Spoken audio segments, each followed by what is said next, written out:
Hello, Bobby Tours of Frightbox recording here to show you how I'm gluing my drum sound together with one plugin. And in this case, I'm using the Sonimus Tuco compressor. Now, just recently I was finishing up a project that had more of an old school 80s metal / rock vibe, where I wanted my drums to sound huge, meaty, and just more analog. Now, there are a million ways to accomplish this, usually through a combination of saturation, maybe some parallel compression on your drum bus, and more often than not, I utilize a combination of these techniques. Just recently, I've been implementing a suite of plugins by the company Sonimus, and the thing I like most about them is that they're straightforward, not full of bells and whistles you don't need, and they get the job done with minimal tweakage. In other words, I'm using them to make my workflow even simpler, and the Tuco compressor is no exception. So here I have a mix that I just wrapped up last week for my good friends in a band called Mainline. I'll leave a link to their music right below in this video's description. And I was going for that mid-80s Ozzy Bark at the Moon / Ultimate Sin vibe. Just a nice, fat, analog sounding drum sound. So without any further ado, I'm gonna play the sample back and then I'm gonna break down exactly how I'm using this single plugin to help glue my drum sound together. Let's check it out.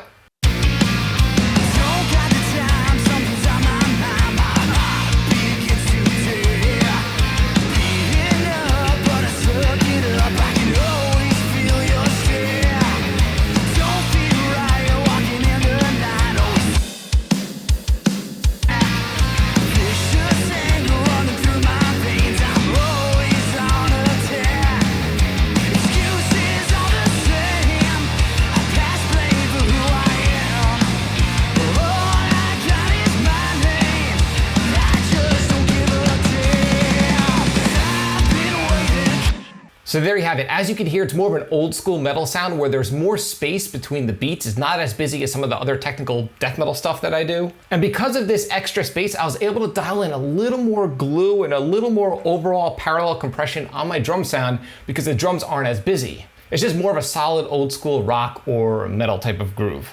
Now, I am not a fan of auditioning a million plugins when I want to get down and mix. I want to get results immediately. And this is actually a new compressor that I started using, and the thing that impresses me the most is just how simple and functional it is. There aren't knobs that don't make any sense. Everything is laid out just like an analog style compressor. So what I'm gonna do right now is I'm gonna play the same exact sample back without the compressor, and then I'm going to re-engage it while the track is playing back so you can see what it's doing to my overall drum mix.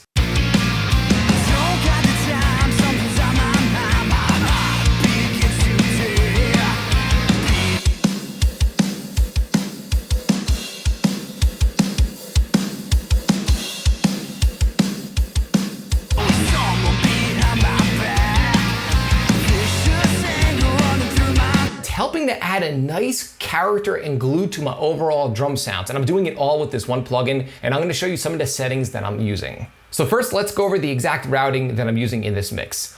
All of my drum tracks, including my drum reverb, are being sent to my drum stem track. Everything is going through this final stage before it hits my master fader. And this final stage just has a little bit of EQ happening. I'm reducing all frequencies below 100 Hertz by about 1 dB with a low shelf EQ. And aside from this EQ, I'm just using this single compressor to glue my drum sound together to help give it that little bit of analog warmth and glue and character.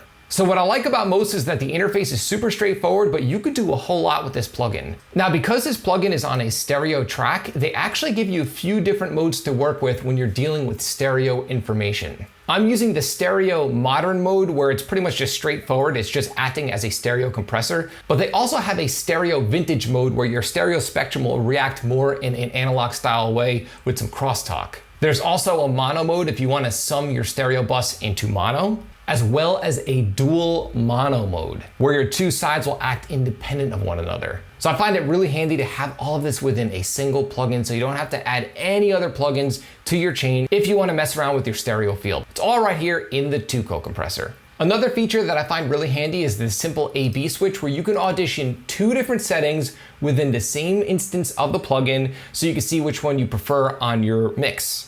So when I was mixing this song, I couldn't decide if I wanted more of a limiter on my submix or more of a compressor on my submix. Instead of having two instances of the same plugin setup, which I would have to A/B, I simply just had to A/B it within the plugin itself. So the compressor has 4 different modes that you could choose between. A slower attack style compressor setting, a faster attack style compressor setting, a slow attack limiter, which is more of a limiter type of setting with a higher ratio, as well as a fast attack limiter. Now, while I was mixing, I couldn't decide between the fast attack style compressor or the slow attack limiter. And the great thing about having this A/B function is I was quickly able to audition both settings, listening to the compression on my drums in context. So right here on channel A is the compressor setting that I settled on for the final mix. And on channel B, I have an alternate setting that I was considering throughout the mix. So when mixing, I would play my drums back and quickly audition between the two, like this.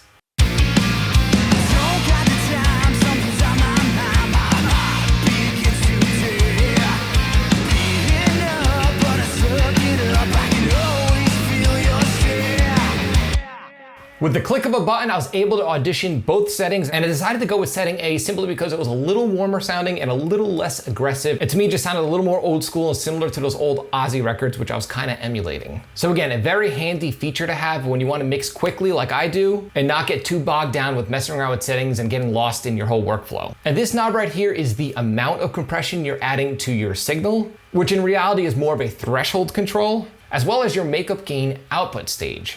I always like to level match my compressed sound to the uncompressed bypass sound. This way I can quickly audition and see that my compressor is actually helping my drum mix instead of hurting it. And as you can see, I have a fairly quick release dialed in. Below my release knob, I have a sidechain high pass filter. Now I have mine set all the way to its lowest setting to 10 Hertz, but this is handy to have if you want it to sidechain what's going to your compressor and only affect a specific frequency range. Now right now I'm compressing the full range of frequencies, but it's there if you want it, which I find to be very handy. Now these last two knobs to me are the bread and butter of this compressor that make my life a million times easier. You have a simple wet dry knob as well as a drive control.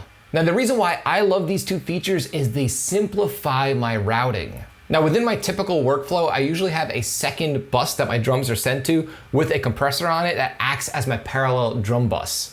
This simple wet dry knob eliminates all of that extra work that I have to go through, and I can achieve parallel compression all within a single plugin. I just love the simplicity and the speed of this. Normally when I implement new plugins, they slow me down, but in this case, it's actually helping speed up my workflow, which I'm all about. Now on the topic of speed and convenience, much like the wet dry mix knob, is the drive control that this plugin features. In other words, you can drive the compressor to add extra harmonics and analog saturation without having to reach for another saturation plugin. I'm accomplishing both tasks within a single plugin, which simplifies my workflow, which I absolutely love. For me, the simpler the better and the less is more. Okay, and once more, I'm gonna play the mix back and intermittently bypass the Tuco compressor so you could see just how much it's adding to my drum sound. Let's check it out.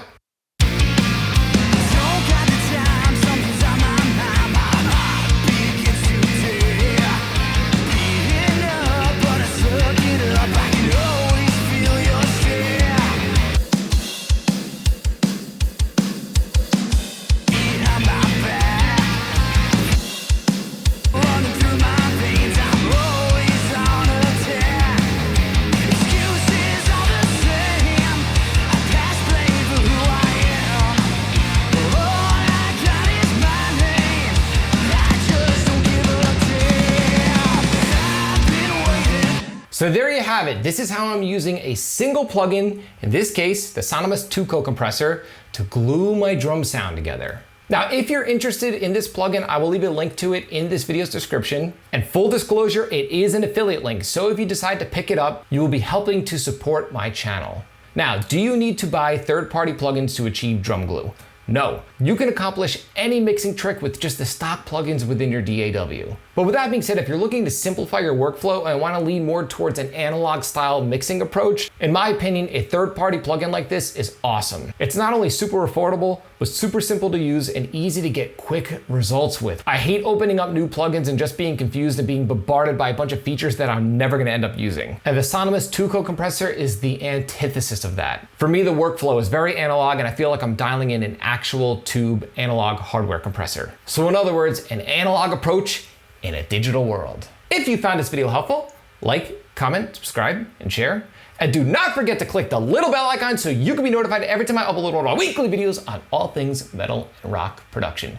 You can both like and follow me on Facebook and Instagram. Links are in the description below. Now, if you like the guitar tone in this video, be sure to download my free impulse response. I will leave a link to the impulse response right within this video's description. Download it for free, load it into your Amp Sim plugin, and dial in metal guitar tone with ease. Till next time, happy mixing.